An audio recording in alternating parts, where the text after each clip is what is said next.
Oke, jadi ini adalah kemungkinan apa yang akan terjadi untuk 3 sampai 4 chapter mendatang di Manhwa Magic Emperor. Mari kita sambung saja dari spoiler minggu lalu. Setelah 3 iblis neraka mendapatkan hadiah perlengkapan senjata iblis tingkat 9, tentu saja itu membuat penatua kedua dan penatua ketujuh nampak serakah. Tentunya siapa yang tidak ngiler mendapatkan harta sebagus dan seberkualitas itu. Mereka juga melihat apa yang didapatkan oleh 3 iblis neraka.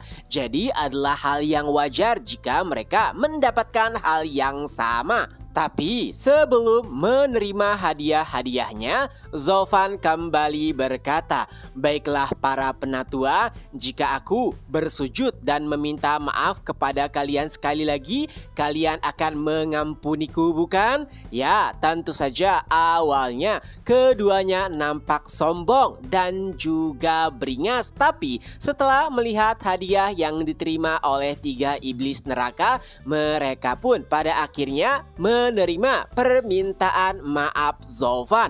Di lain sisi, nampaknya 3 iblis neraka juga penasaran dengan hadiah apa yang telah dipersiapkan Zofan untuk kedua penatua. Salah satu dari mereka pun mengintip hadiah tersebut dan ekspresinya langsung berubah karena ternyata isi dari kotak hadiah tersebut adalah kepala Yujuan dan juga Chifeng. Keduanya ditujukan langsung kepada kakek mereka. Dan saat kedua penatua menyadari hal tersebut, mereka pun langsung menjadi murka. Tapi pertanyaannya, bagaimana bisa kepala cucu mereka dikirim langsung kepada mereka padahal mereka bersembunyi di tempat elit? Dengan penuh amarah, kedua penatua pun berkata, "Zofan, apa maksudnya ini? Apakah kau membunuh keduanya? Bukankah mereka berada di tempat elit?" Lalu Zofan berkata, "Ya, tentu saja. Memangnya apa guna jamuan permintaan maaf ini?"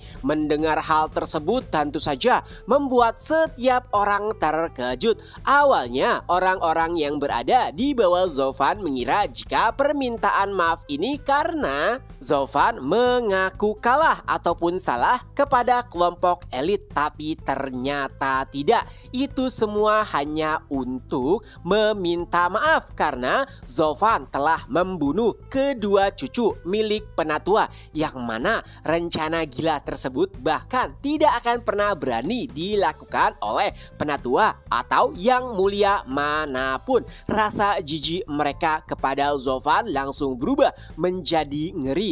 Penatua Bai dan penatua Qi yang awalnya kesal dengan sifat Zofan dan bahkan bersiap untuk memukulnya juga langsung tercengang dengan tindakan mengerikan Zofan. Tidak ada satupun yang hadir di sana mengira jika Zofan akan mengirimkan kepala kedua cucu kesayangan mereka secara langsung. Tentunya penatua kedua dan penatua ketujuh terlihat sangat murka.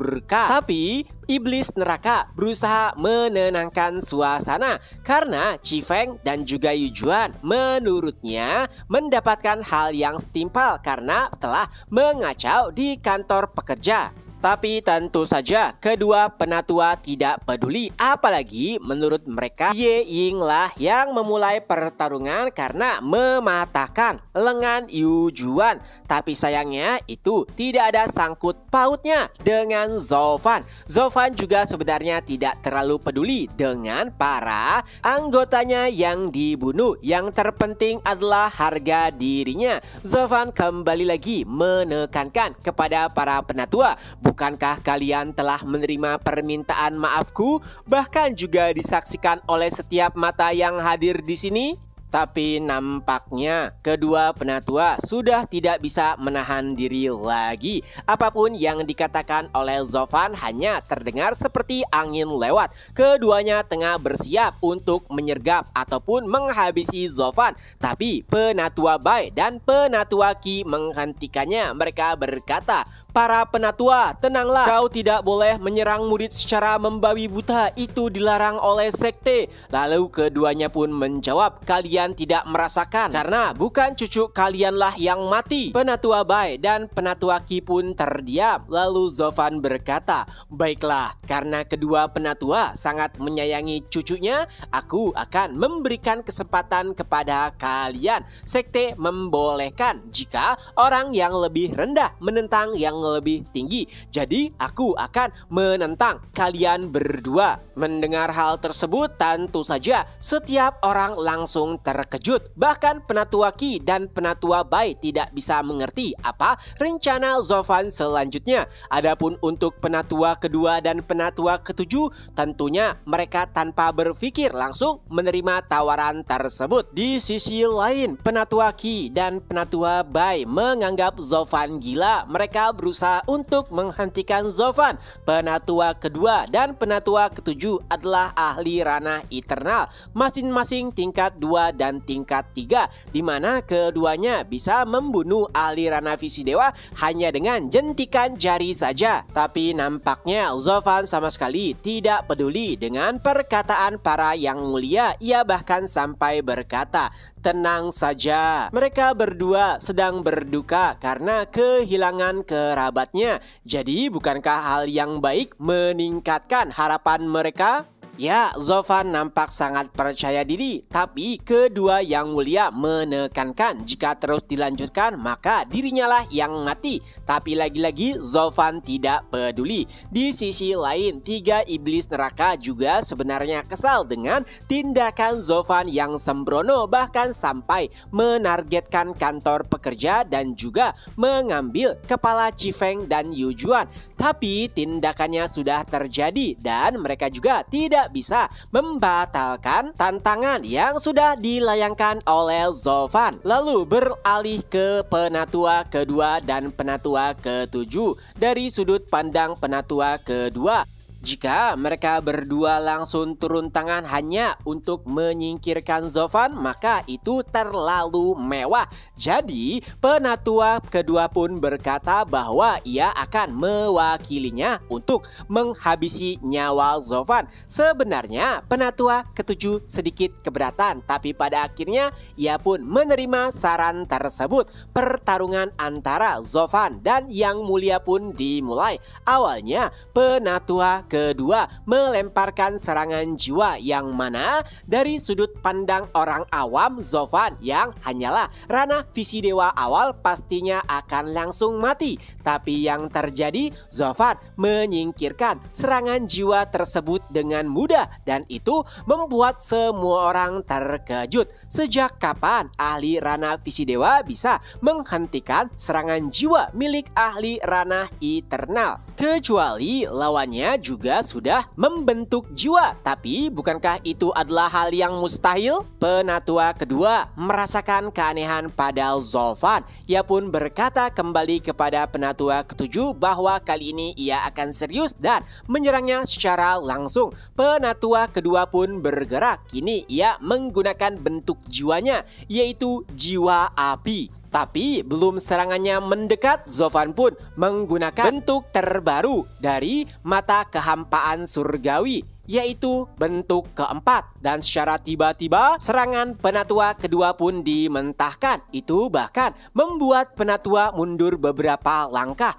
Tentu saja itu membuat semua orang terkejut. Tidak hanya murid, bahkan penatua dan yang mulia juga. Mereka yang berada di serikat pekerja akhirnya sadar bahwa ini bukan hanya kepercayaan diri belaka, melainkan dari awal Zovan telah menargetkan penatua kedua dan penatua ketujuh dengan skema liciknya. Ya, kini para penatua dan yang mulia dari serikat pekerja bahkan menganggap Zovan sebagai sosok yang sangat mengerikan. Dan Zovan tidak hanya berhenti sampai di sana. Ia kembali menggunakan mata kehampaan surgawi untuk berpindah. Dan setelahnya ia sudah berada di hadapan penatua kedua. Dan setelahnya, Zofan pun menyerangnya menggunakan telapak tangan diiringi dengan raungan drakonik. Dan penatua kedua pun langsung terhempas. Tapi dari sana ia pun sadar bahwa Zofan sepertinya telah membentuk jiwanya. Dan itu bahkan lebih kuat dari jiwa miliknya. Dari sana, penatua kedua langsung sadar bahwa nampaknya jika bertarung menggunakan jiwa, ia akan kalah.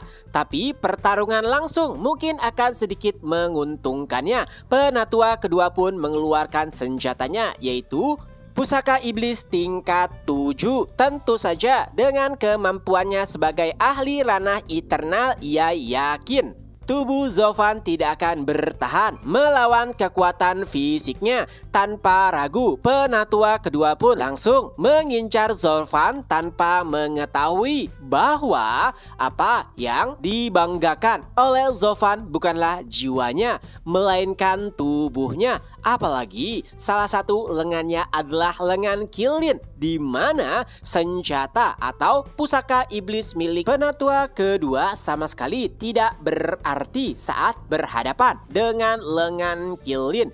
Dan yang terjadi setelahnya, Zofan nampaknya sudah bersiap, dan sebelum menyerang ia pun berkata, "Penatua kedua, karena Anda sangat mencintai cucu Anda, maka aku akan mengirimkanmu kepadanya." Dan Zofan pun menggunakan teknik cakar naga hantu menggunakan lengan Qilin. Dan hanya dengan satu serangan saja, penatua kedua pun terpental jauh.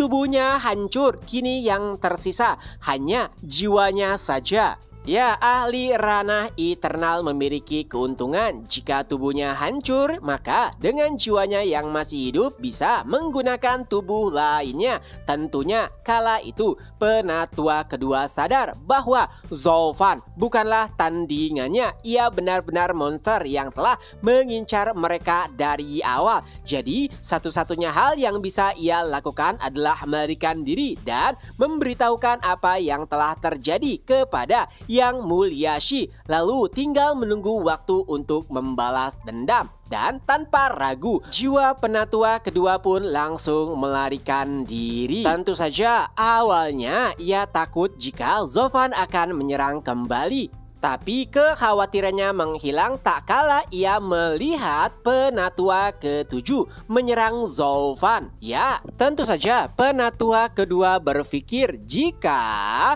Zofan mengejar dirinya, maka serangan penatua ketujuh akan mengenainya. Jadi pasti Zofan akan memblokir serangan penatua ketujuh dan penatua kedua bisa melarikan diri. Tapi sebelum menghilang, penatua kedua pun berteriak, "Lihat saja Zofan, ini belum berakhir." Tapi tentu saja Zofan tidak membiarkan hal tersebut. Ia sama sekali tidak beranjak dari tempatnya, melainkan menggunakan teknik matanya. Kini yang Zofan gunakan adalah bentuk kedua dari mata kehampaan surgawi. Dan itu langsung mengincar jiwa penatua kedua yang tengah melarikan diri. Dan sayangnya teknik mata Zofan juga sudah naik tingkat. Dan alhasil jiwa penatua kedua benar-benar dimusnahkan. Dan ya,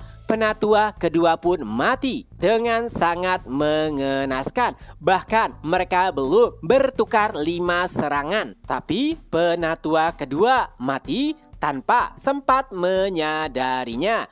Chapter pun berakhir. Nah, itulah kemungkinan apa yang akan terjadi untuk 3-4 chapter mendatang di Manhwa Magic Emperor. Semoga terhibur. Ketemu lagi di next video. Bye bye.